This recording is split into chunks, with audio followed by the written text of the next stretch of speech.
our electoral management bodies.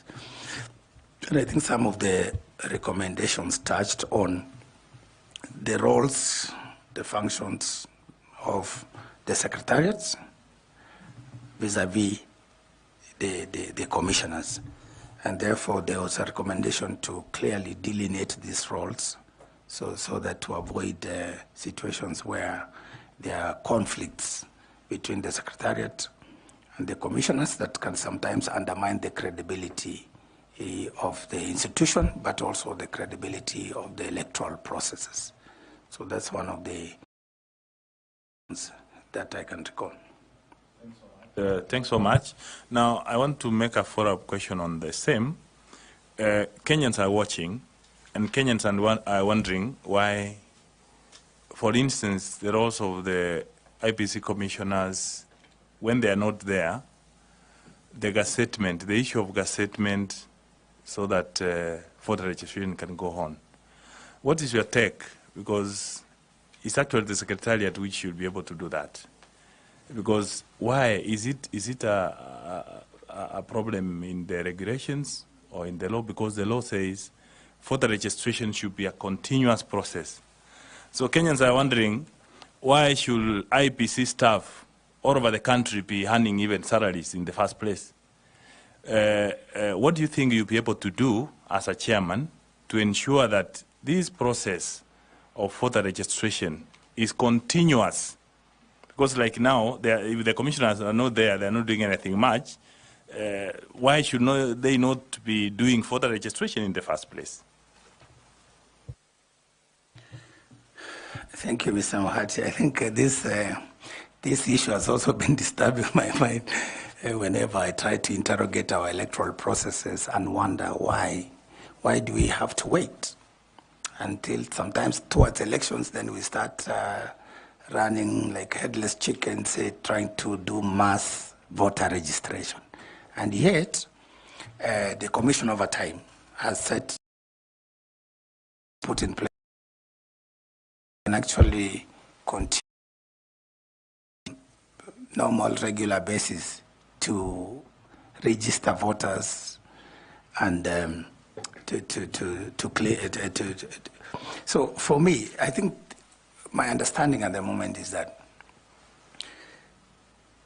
the law, as it is, arising from the constitutional provision that makes IEBC a corporate entity, that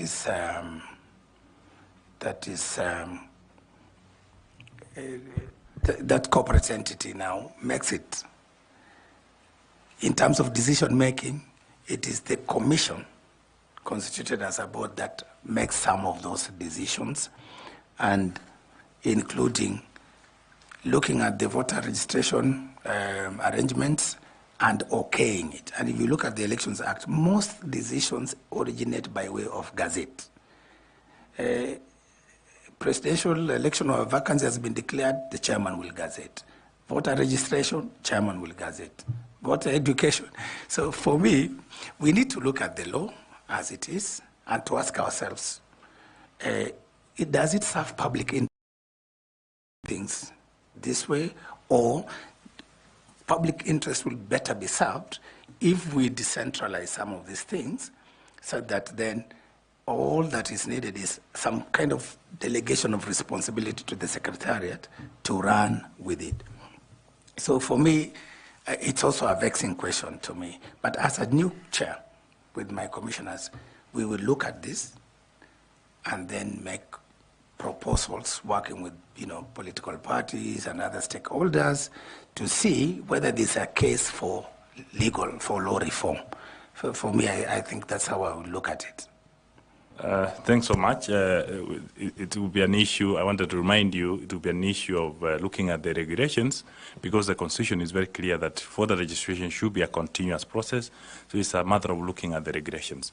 The other last question from me, or rather reminder to you, is that among the recommendations of the Kriegler report was the formation of the tripartite dialogue platform between the election management board, the IEBC, the Registrar of Political Parties and the political parties, the PPLC that exists, Section 38. I wanted to remind you that it's, if you have any details about Section 38 of the Political Parties Act, that was actually a recommendation of the Kiria report. So the only question I wanted to ask you, just to finish, is whether you are aware why that recommendation came. Do you have, if your history serves well, particularly the one of the dialogue? Yes. I think this recommendation, I think, arose because of the election is not, it's a process, and it has many sub-processes, then it has many actors. So when you look at IEBC, it's the constitutionally mandated body to deal with electoral matters. But political parties, these are our clients, these are our key partners. These are the people we are there for, to facilitate them to participate in the political processes. So when you have the three institutions, the one that regulates political parties, their formation, internal democracy, dispute resolution, and then you have IEBC that deals with the managing the processes involved. So that dialogue is critical in addressing some of the issues along the process, taking into account some of the opportunities that dialogue brings, some of the opportunities for addressing challenges pre-election, for example, including challenges around nomination of party candidates, compliance with the party lists, and all this. So there are a number of issues that this structured dialogue, this structured platform can actually address in the electoral cycle. So I think it's a very important recommendation. And again, you've seen, it's just not only this. Over the years, many other informal platforms have also come up to foster dialogue. For example, our dialogue with other stakeholders, including, for example, the Interreligious Council, including civil society and what have you. So creating these safe spaces where people can ventilate issues and resolve will actually forestall a lot of things, including litigation, which is normally expensive. Thank you. Thanks so much. I wish you well, but I just wanted to remind you that when the Kiria Commission, they were getting public information, they were told that the suspicion between the political parties and the election management body was so much during that post-election violence. The parties complained they were not getting information. So that is the reason why that dialogue, because for us to have a free and fair process, the stakeholders, the key players, the political parties have to be brought to the table to avoid that suspicion. Thanks so much, and I wish you well. Totally agree. Thank you. Thank you, Mr. James Misati. And I would like to ask Ms. Fatuma Saman to also ask some questions. Thank you, Chairman. I would like to take this opportunity to congratulate you and thank you, Mr. Ethekon, for being an inspiration to the children of the North. Thank you, thank you. Thank you, Madam. Doing 4 degrees and 2 diplomas in carefully selected areas is not a mean feat. So thank you from a mother. That's outside the interview. I've listened to you express clearly the IEBC mandate, the role, the understanding of how the governance structures and how they work. So for elections to be considered fair, the IEBC is expected to manage the electoral process not only by ensuring neutrality among the candidates, but fairness to the voters to the extent that the voters get equitable access to voting and the vote is protected and has a meaningful result till the end. The vote is protected and is meaningfully, it has a meaningful impact till the end. Because if you look at carefully our history, voter apathy and disillusionment comes from the lack of that. So if you are lucky to become the chair of the IEBC, how would you ensure that the voter gets that equal opportunity and the votes are protected till the end and they have a meaningful impact? What are the initiatives that you will champion as the chair of the IEBC? Thank you, Madam. I think there are a number of issues that arise there. Number one is the issue of IEBC taking its mandate seriously, because IEBC is mandated to ensure that not only is the election fair, free, credible, transparent, verifiable, and more importantly, peaceful. IEBC is required to run the election in such a way that it must be seen to be what the Constitution has said. So all those elements must be there. And therefore, as we plan our electoral cycle, as we put in place our electoral operation plan, we have to put it in a way that it speaks to these issues. Number one, on the issue of the fairness, the participation of voters, we will put in place a system that will ensure that all the eligible voters are registered and are prepared to exercise their constitutional rights to vote. That therefore includes us reaching out to those marginalized areas, as we've had that conversation already, through those strategies. It involves us looking at those special groups, which we've had that conversation already on those strategies, and those will be in that operational plan. But more importantly, once we've registered everybody, we have to ensure the issues around the voter register, that we clean it up, that it's properly audited to ensure that only those eligible voters are actually allowed to exercise their voting and constitutional rights. Then number two, in terms of that part, the middle part, the polling, we have to ensure that we put in place measures that will forestall. For example, when you're talking about the neutrality and fairness, issues of, for example, those bribery, undue influence, intimidation come into mind. Because you cannot have a free, fair, neutral election when the voters are actually constantly being bombarded with either bribes, intimidation, harassment, and all these sorts of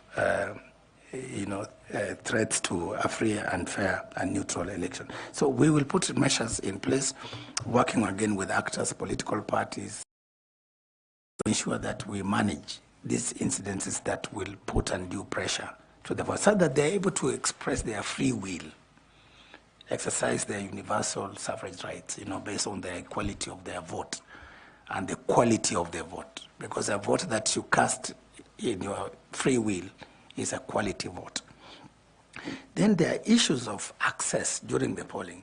As an ex-presiding officer, there are certain barriers that can affect citizens' access, and especially those with special needs, to the polling station and to the polling booth, and to be able to cast their vote as of their free. That's why, for example, we have measures such as mechanisms to assist some of the voters who cannot be able to write, to read and write. Those measures are there just to ensure that they are assisted to exercise their constitutional right. So in that way, we ensure that fairness and equity. Then, of course, during the voting, the security around the polling station should be such that it gives people the confidence to come and cast their vote. That's where now we look at, of course, issues. For example, we have some special categories. We've not even spoken about them. For example, women. In elections, you find that this group can be intimidated, and because it's a rough game, we've made it rough, which it shouldn't. It should be peaceful and smooth. So you find that sometimes we scare some of these constituencies because then, coming there to haggle, to fight, to kill, and all that. So I know, of course, currently the commissioners, the number of voters accessing the particular polling station has been capped at 700, I think, to facilitate that that opportunity to cast their vote quickly. But we will look at those special issues around the security of, for example, women, mothers with their children, pregnant women, and other, of course, special groups, including people with disabilities. And then, of course, the integrity of the process itself, just to make sure the Kenyans have confidence that if I cast my vote, it is my vote, it is my choice, and it's going to be counted. It is going to be tabulated, and it's going to be announced or declared. So again, we will make sure that the Commission and our staff conducting these exercises do the right thing. And of course, as a Commission chairman, I will ensure that our staff, those who are managing elections and managing other processes, are people of integrity. Protect the Commission and the integrity and credibility of their processes. So from that, the voter registration, the voting, the counting, and of course the transmission of results, we will ensure that the process is seamless, it is free, it is fair, it is credible, it is transparent, and we should be held accountable for it in the end. And if there are any failures or mistakes, once we do the audit, then we should be able to use those recommendations to make an improvement for the next one. So I would summarize that in that respect. Thank you. As a follow-up question, what would be the role of voter education in all this, bearing in mind that there are stakeholders whose rights have been curtailed using negotiated democracy, which actually undermines democracy. So if you are to tweak the curriculum, or rather to improve and create, take care of these interests in terms of stakeholder engagements, what are your thoughts around this? Thank you, Madam. I know negotiated democracy, I think sometimes it happens in where we come from in the northern parts of the country, where elders sit and the stakeholders sit and agree. Maybe some candidate shelves their ambition in favor of another one, and things like that. And maybe in the process, the people of that region miss out on maybe a candidate who could have served their needs better had they been given the freedom and the choice to support that candidate. So for me, I think, I don't know whether our law allows for negotiated democracy. I don't think it allows for negotiated democracy at that level. But what I do know is that in terms of accommodating special interests, then we have factored in that proportional representation into our laws, into our Constitution, Article 90, and therefore then allows political parties as they fight for this thing, as they haggle, but they are reminded, yes, there are certain categories of people, for example, the women, that you need to include in your party lists, persons living with disability, the youth, the marginalized groups, because understanding the power play, because politics and elections is about power play. So when you identify this group, this category, and knowing that they may not have so much clout, so much power, then that's how proportional representation has been factored in, so to be able to build the capacities of these people. But when we sit back in Turkana or Elwak and agree on who will be our women rep or who will be our governor, then I don't think that is within the Constitution and the law. Because the law is about universal suffrage, the recognition that each vote matters, and that people should cast their votes on the basis of their free will. Thank you.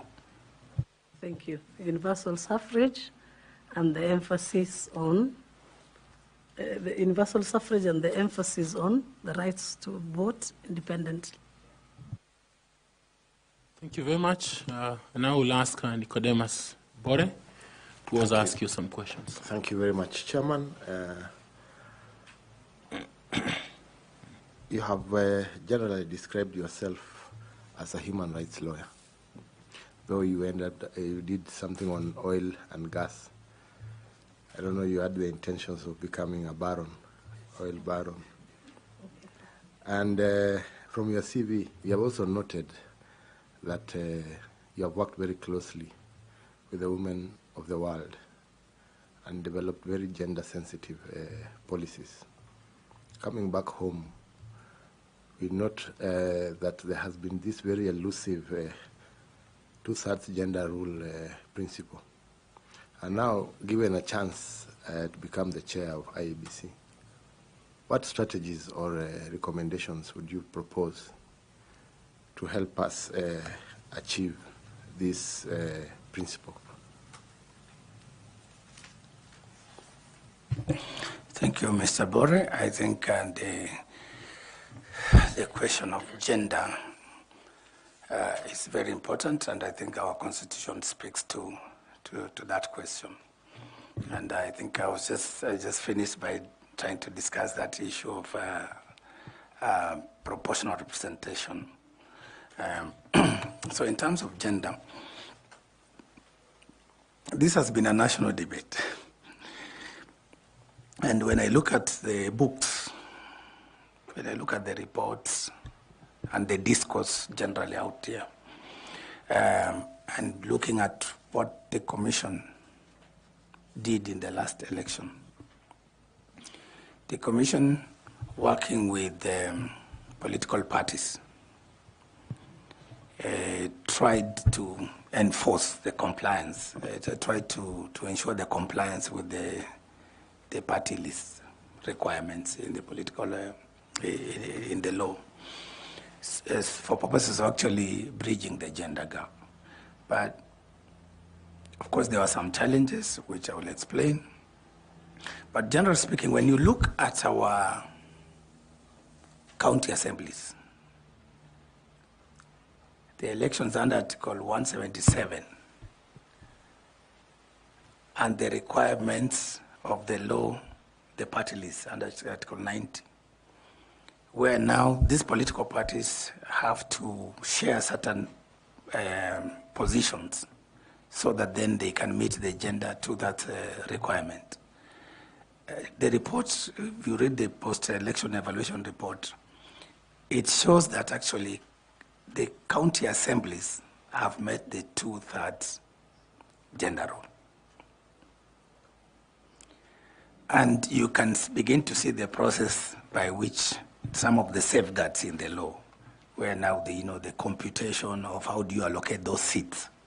And despite the fact that there are still about 4, according to the Elections Act, but the County Government Act talks about 6.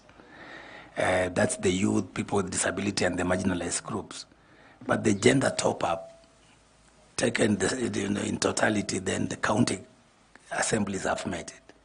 Where the culprits are and where the problem is the National Assembly. The Senate, I think, has a gap of about 2 to meet it, just slightly to stagger to it. But the problem, what I read in the report, is that the enormous gap exists in our county, in our National Assembly. So then, what is it that we require to do? Some of the measures we can put in place to bridge this gender gap. I know it's still an ongoing, it's open, but some of the thoughts that I have based on what the law says at the moment, until we go maybe for a major, maybe constitutional reform process or legislative serious reforms. At the moment, how about we look at, because then you have in assembly, you have 290 elected. Then you have I think 12. And therefore to play around, so that's the 12 is the gender top-up. And I think it's fixed at that at that level. So then you cannot even, twist the political parties through the political party list to top up, because they have been foreclosed. Again, the same with the Senate. So we have to find a way where then maybe we can open up that, so that then in law we can have more latitude within the political party arrangements, within their internal democratic processes, for them now to mobilize these constituents, either through proportional representation, but also through supporting them, the women, to actually contest the the elected seats. So in terms of that proportional representation, the hands of even the assembly are tied by the law. So we need maybe some changes in the law to allow that flexibility like the county assemblies have done. But for me, I think the whole aspect of proportional representation was a bridge gap. It was not meant to really last forever. It was meant for us to uplift these marginalized people, the ethnic minorities, the women, the youth, the people with disability. But in a country that is progressive, that our democracy is keeping on, it's improving. Why don't we dream of a day where Kenyans can wake up and look at Carol and Professor and give them an equal chance through electing them by the ballot? So I think we need to put measures as a country to support our women, our marginalized people, to begin to participate, to begin to enjoy the Article 38 rights. So we need to to look at those barriers. For example, in most elections, maybe women shy away because of the level of violence and intimidation, the amount of money you need for you to contest an elected seat. So we need to address issues of election financing. How does it impact these marginalized groups or special groups? We need to look at security. We need to look at the attitudes of our parties within their party structures and arrangements. What is it that they are doing to encourage more women to contest, actually, to run even against men? So that then Kenyans can be given that opportunity to choose from a variety of candidates, not this men-dominant kind of electoral processes. Thank you. Thank you, Chair. Thank you very much. I now want to ask Professor Adam Solo also to ask you some questions. Thank you, Chair. Edung ethical. You are one of the people whom you look at the CV and you're trying to make the connection. But listening to you, the connection comes out.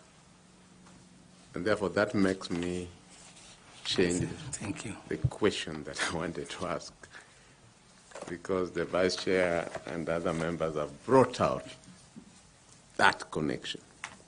Thank you, sir. I want to go the Tanui route, FCPA Tanui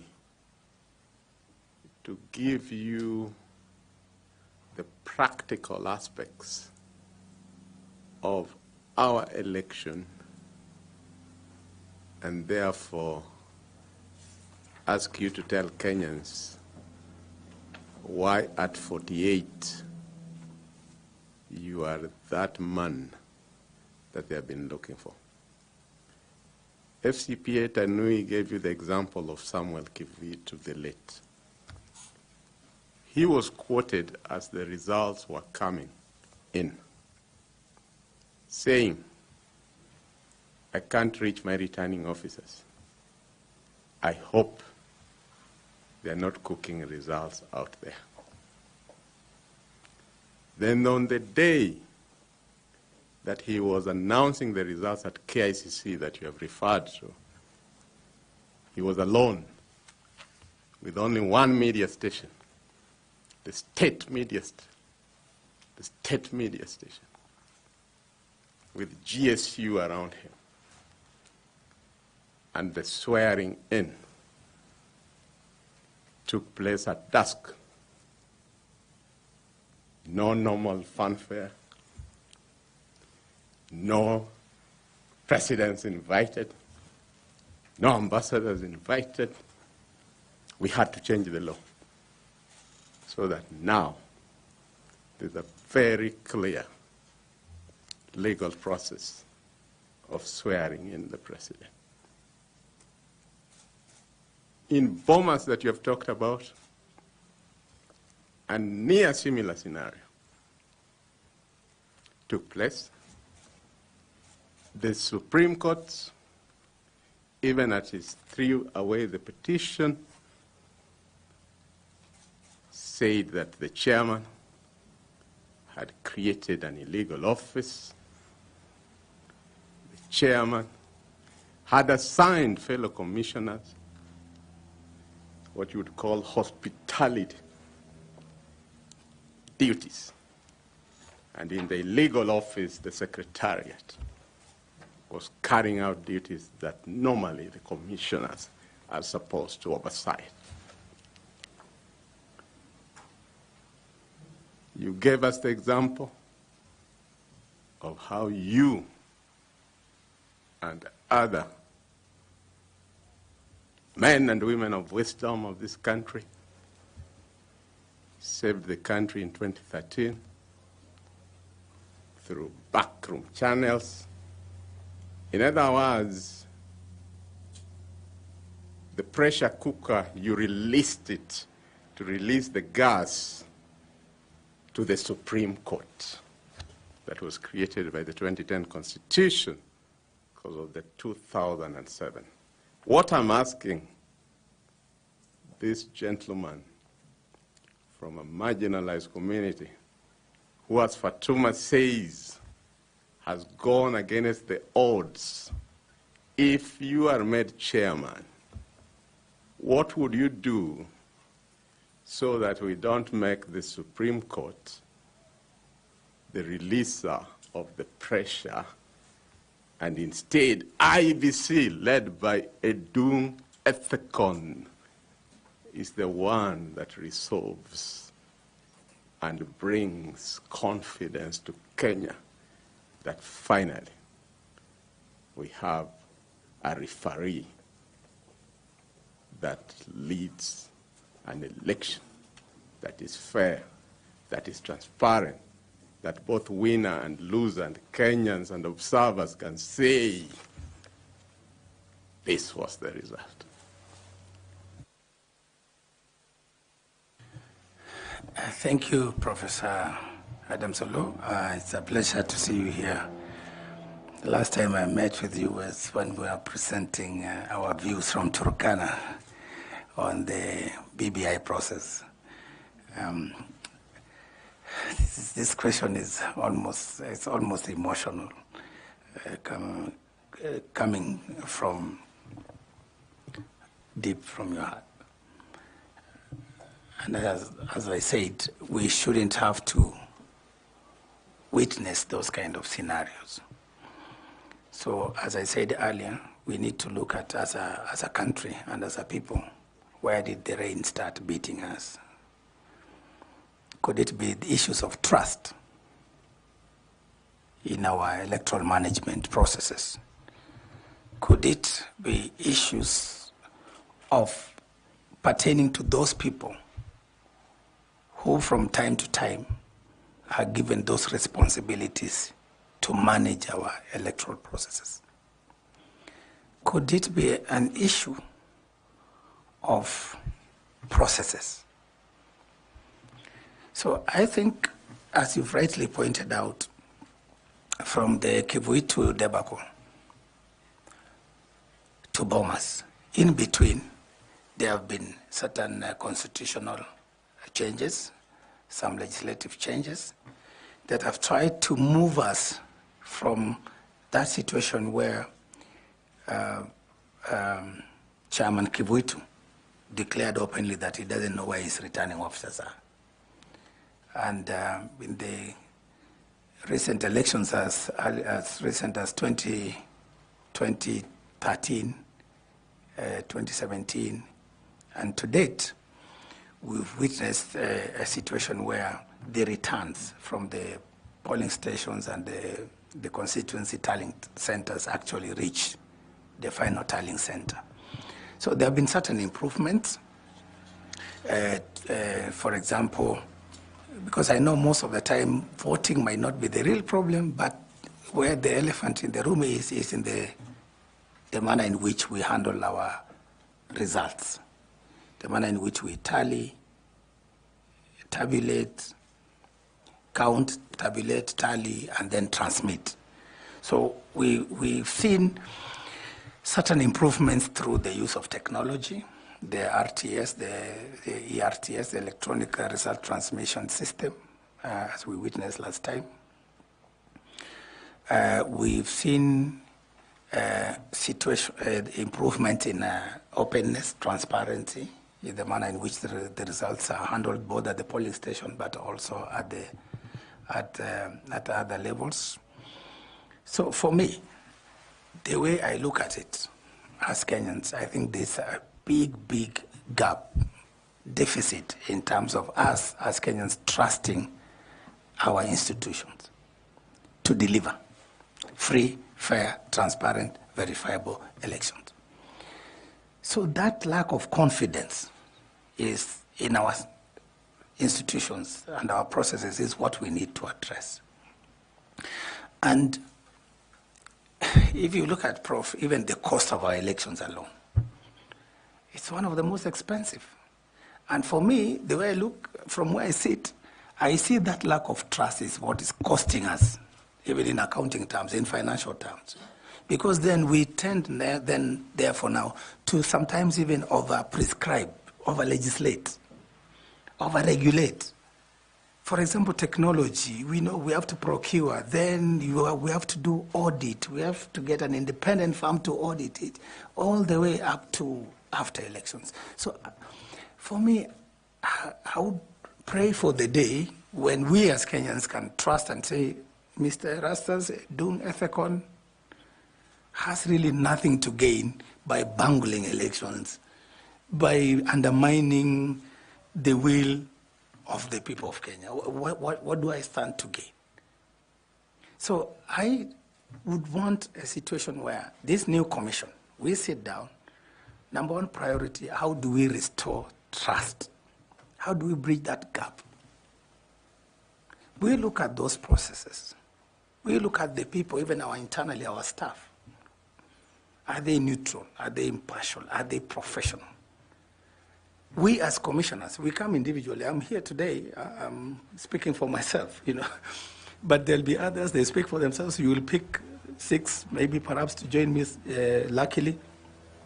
But we bring different personalities, different orientations, different persuasions. So we need to reconcile all that and look at the law and say, look, the Constitution, Article 73, tells us the position you occupy as a commissioner, as chair, and as secretariat is a commission of trust by the people of Kenya. And therefore, you should do it, carry out your duties and functions as commissioners in a manner that must comply with the objectives and the purpose of the Constitution. And it gives us all that directions. Number two, we must behave and carry out our duties in a manner that respects the people of this country. Because when you look at what happened in Bomas, it doesn't show any respect to the people of Kenya who have given us this trust and responsibility. So for me, I will work hard to ensure that collegially and together as a team, we interpret the law and we stick to the law. And if it's, for example, that issue that's normally contentious, the result transmission and the declaration of the final results. In the case of what you've mentioned, Prof. As commissioners, we are supposed to work as a team. We have to have structured kind of engagement. Our decision making must be such that we make decisions based on the law. And where we have disagreements, we should be able actually to record, to air those disagreements, say, I disagree with this, but it has to be recorded. For example, in the case of that presidential results, the law and in the rulings of the Supreme Court, the results at the polling stations are final. The results recorded in Form 34A. So the role of the chair is to return and declare as they are. No alteration, no anything. But then our role as a commission, collectively, the 7 of us, should be to verify and to ensure that the correct, what is in the portal, what is what we have been, the returns that have come from the polling stations out of the, I think, 46,229 polling stations, that these forms actually are authentic, the security features, the recording of all these things, so that then we do it as a collegiate, as a collective. And where any member of my team disagrees, we should be able to record it in our minutes and in our reports, so that I made a decision. For example, if as the chairman I disagree with certain things, I can be able to say this number of forms, I don't think they are authentic. And then it has to be recorded. So that then we don't witness a situation where I take off and or I leave somebody else to do this. Yet we were recruited together and we were banded together to undertake a national duty, which is very sensitive. So, I mean, I would not, you know. So for me, it's about that internal dialogue. It's about structuring our decision making. And it's about, of course, assigning ourselves duties. And the case of Secretariat, for example, you've mentioned, I've worked with the commission before, the National Commission on Human Rights with Maina Kay as chairman. And in that commission, we never witnessed any fighting between us and our commissioners or, you know, such things. Because based on those lessons, I should be able to have the Secretariat do the jobs that they are mandated to do. And we as a commissioners, we take responsibility for what the law mandates us to do. Thank you. Thank you very much. I'm happy at the way you have maintained your calm. There's something I was testing. My second one, again, let me give you a practical example. In Kenya and many African countries, incumbents never lose elections. You've already had the country, and we have to address these things because we need to always save our country. We've already heard of one-term president. What has been the response from his side? We are the county that knows how to produce presidents for 24 years. So you can already see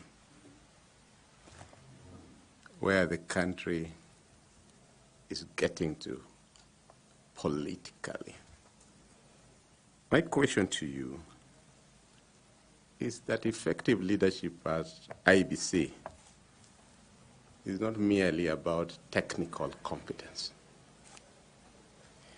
Effective leadership at IEBC needs the service based solely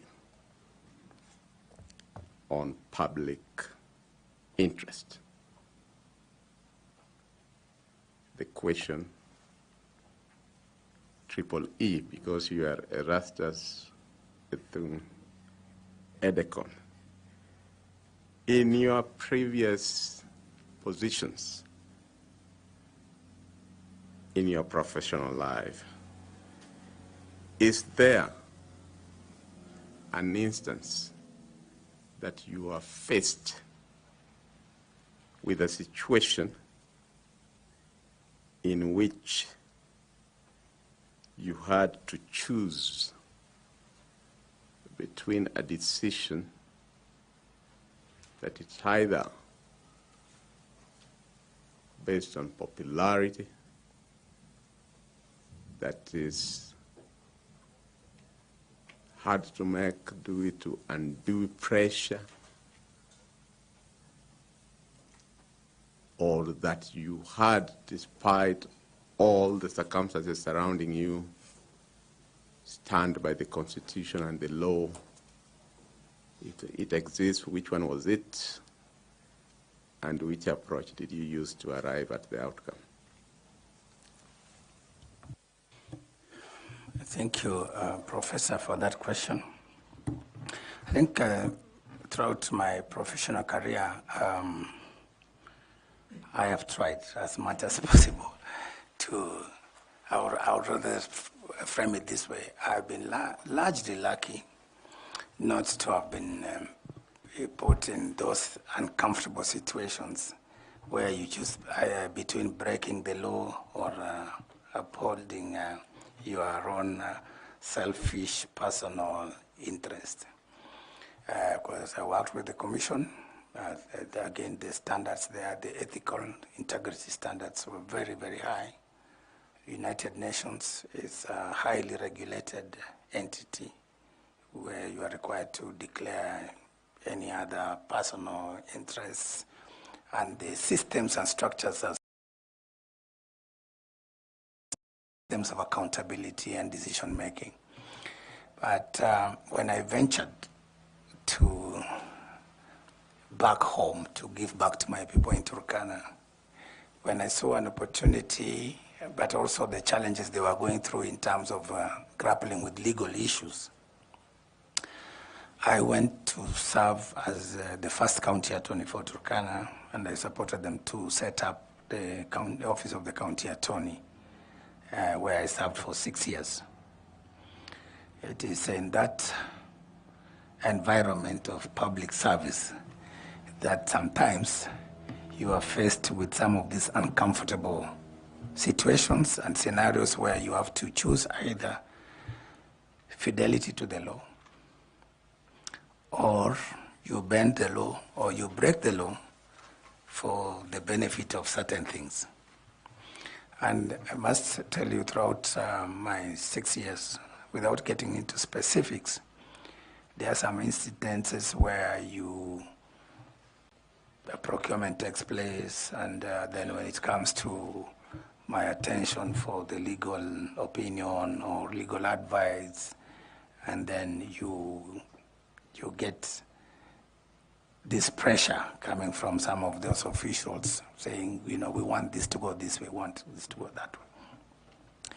For me, as the county attorney that time, and even now in future when I assume a public office, I have always maintained that fidelity to the law.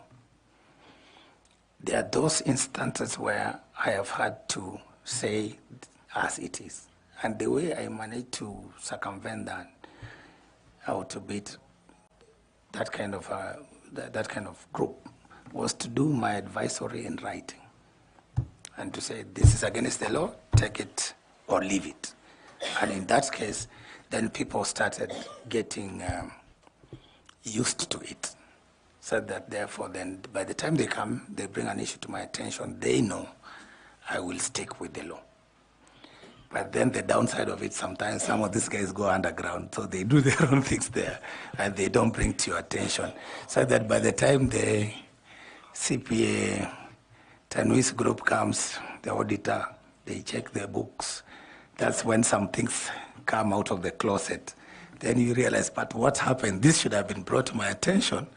And this situation could not have arisen had you brought it to my attention and followed my legal advice. So for me, the respect for the rule of law, the respect for the Constitution, the processes, the Public Finance Management Act, the procurement law, the public officer ethics, those are not things you can compromise with. So when it comes to that, it actually helps you. It's not even a dilemma, Professor. Because when the law is very clear, what dilemma do you have? You just follow the law and you'll be on the right side. Thank you. Thank you, Chair. Do you have some 2 short questions, kindly? Yes, Bwana Ethekon, you were quite elaborate when my colleague Caroline Kituku asked you about the diaspora vote. Could you name 3 countries in Africa and any 2 outside of Africa where diaspora voting took place in their last general elections? Thank you, Prof. For this progressive realization of the Article 38 rights, I think, as I mentioned earlier, the Commission has done some work, and we have 12 countries. And within Africa, South Africa, where I've just returned from, I think I got that information from where the Consular General there was voting, diaspora voting in South Africa. Tanzania, our neighbor here. I think Rwanda, surprisingly, if I may add. I hope you are not limiting me to the 3. Even our Southern Sudan, with all the challenges they are going through in terms of the conflict situation. Outside our continent, we have Canada, United States, and we have not left the European continent behind either. Germany is one of those countries where our diaspora brothers and sisters participated in the vote. Thank you. Thank you very much. You did say that you come from the north, you come from a marginalized community. Can you tell us one of the solutions that the 2010 Constitution came up with, and whether, at least economically, and how it has been implemented so far? Thank you, Prof. Just to give you a bit of a background, when we were growing up, and I was little, my uncle resided in Eldoret. My mother used to come, being a single mother, she used to come to see my uncle, her brother. And when we traveled from Turkana, in those days we were using the lorries. Sometimes you are hitchhiking on this transit goods going to Southern Sudan, and it will bring you to Kitale. Then from there, that's when you see matatus, and you see buses, you see nice shops and stuff like that. So it used to be a popular stereotype, or maybe I can just say it's jokes. Whenever Turkanas arrive in Kitale, the matatu people at the stage, they'll be joking with them, calling them, Lokone, Turkana, you're coming, where are you going? Hello, Alosi. They will say, the Turkanas will be like, Alosi, Kenya. Like, we are going to Kenya. So we have come from Turkana, we are going to Kenya. So later on, when I became a bit mature and understood the geography of Kenya, I realized actually Turkana is in Kenya geographically. But even then, having confirmed that we are there geographically, but when you look at the conditions in Turkana, the poverty is schools. I mean, from class 1 to 4, I was learning under acacia tree. This is not a joke.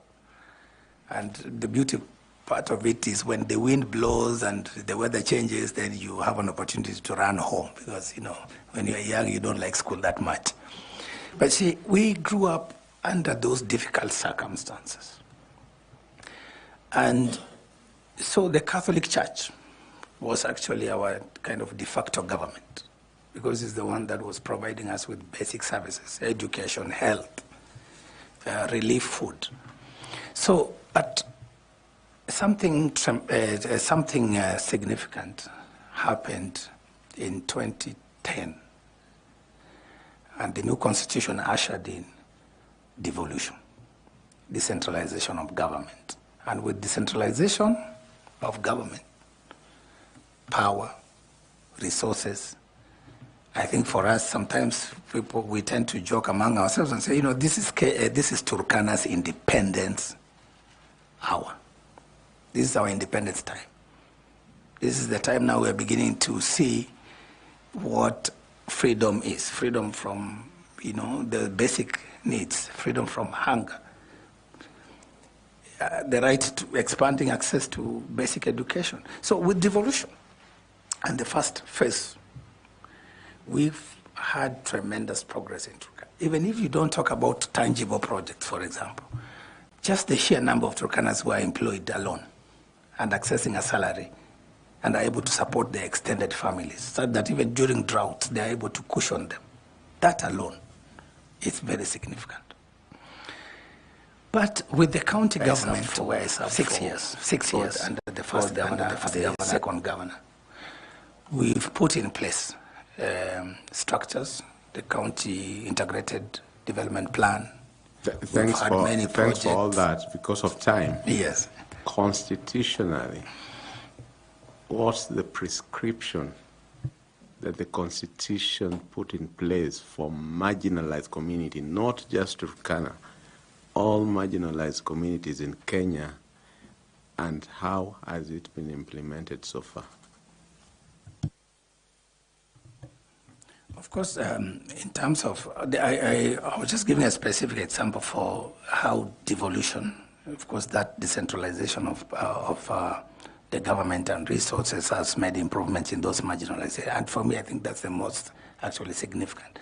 But there are also certain rights in the Bill of Rights that recognize the rights of these minorities and marginalized groups.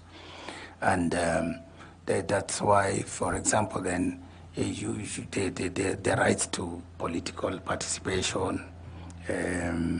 We also have affirmative action. For example, the revenue sharing formula takes into account that aspect of marginalization in the allocation of resources. So the revenue sharing formula, but there's also the affirmative action fund, which is meant to bring those marginalized areas to some level. What's the name of that affirmative action fund? It's okay. I cannot remember the exact wording, but I know there's the affirmative action fund. Yeah. Thank you very much, Mr. Ethokon. We have enjoyed this time with you. We appreciate the robust engagement, and we've even overshot our time. Thank you for allowing us that privilege. We asked for memoranda to be given to us about you. We didn't get any from Turkana, and we haven't gotten any from any other part of the country. And so we will let you go.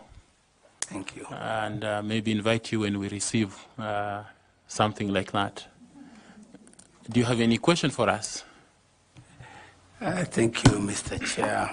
I think not really a question, but to sincerely thank the panel for giving me an opportunity to have this kind of interactive dialogue with you, but more importantly, to give me a chance, to stand a chance to serve this country and to make it a better place for us and the future generations. Thank you very much. Thank you. Every dream is valid. And we wish you very well. Please remember to pick your documents, and there's a bottle of water there. You didn't use it. You might find it helpful after this. Blessings to you, and wish you success. Thank you.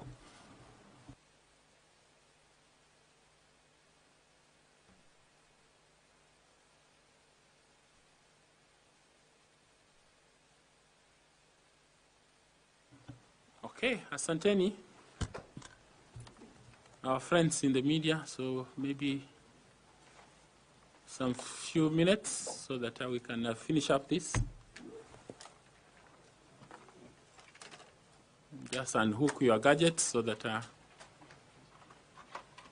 unhook them, remove the mics.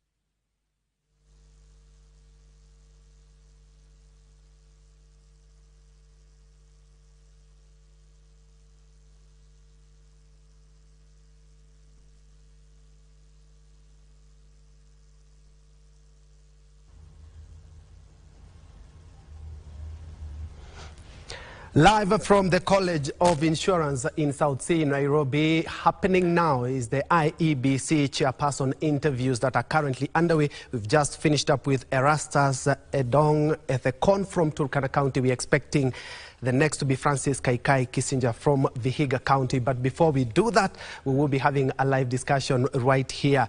Remember, 11 candidates were shortlisted for this post. Yesterday, 4 have already completed that interview, and among them was former Registrar of the Judiciary, Anna Atieno Amadi, and also the former EAC, or East African Court of Justice, Judge Charles Nyachai. That was yesterday. 105 candidates have also been shortlisted for the post of commissioners, but the interviews will come a little bit later on. My name is Bentro Enjoy. Many thanks indeed for joining us for this live discussion where we will be looking at some of the things that we are seeing on television, what we do also expect the new IEBC to be conducting. Remember, in 2017 and also in 2022, the elections were very, very expensive. As well, we'll be looking at those matters as well. Were counted as one of the most expensive in the world. And looking at our GDP and looking at the population, something just has to give. But allow me to introduce one of my panelists here who has already arrived. He is a good friend and also a governance and also political analyst as well, Kimani Mwangi. Kimani, karibu. Asante sana. Thank you so much for good to see you. Where me. Have you been, Bwana? Well, I was actually looking for you during the AU bid that we were having in Ethiopia. Sure. Yeah. Have you been, brother? I've been well. And you've been looking at what has been happening since yesterday. Yeah. There's some hard questions were being asked to the candidates as well. Yes. And we have seen also what is happening in the country right now. And with a broad-based arrangement and government. We do remember we had issues of the constitution of actually the panel itself. Yes. Now we have the broad-based government. How do we ensure that there will be no interference, favoritism, it will be free, fair, and credible, that we have a chairman and the commissioners as well? You know, we say that elections are very emotive undertakings, because politics is about perceptions. So how people perceive you is very important in any political endeavor. Now, an IBC chairman will be the person expected to prove that we still can trust that our votes means something. The sanctity of the ballot. That if I wake up and vote for a candidate X, then I'm sure that we have somebody at the helm who will not give me candidate Y as the winner, while the wish of the majority is that candidate X be the winner. It is that important. Number two, when there are competing functions in an election, then the chairman of the IEBC must be beyond reproach. He must not be seen to be biased, right? So part of the process of getting as the chairman is ensuring that we get a chairperson who does not have past inclinations towards any team. Because if you've had past inclinations towards any team, then our perception towards you is that when the push becomes shove, then you will side, or you might be tempted to side with your friends. Right? So you must therefore be seen to be the most neutral arbitrator in this process. That is why it must be very rigorous. The qualification process, firstly, must look at all those angles. All right? Then beyond paper qualification and experience, perception is the most important thing here. Because if we don't think you can be a fair judge, then we are not going to believe what you give us, whether it is true or false. And I'm also looking at the CLIGRA report. After the 2007-2008 post-election chaos, one of the recommendations of that report was that we must have a fully constituted IEBC at least 2 years to the general election.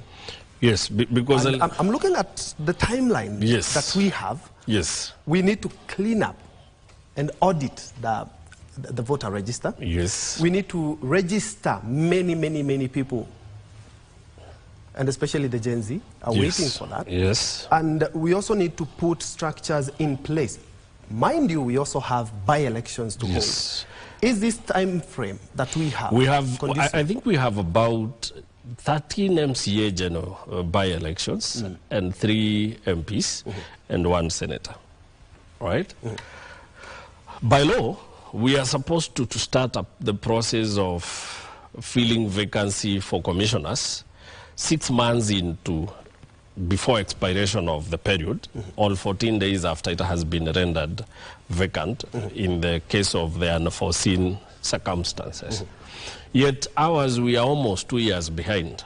Because remember, by the time we were going to elections, 3 commissioners were to retire thereafter.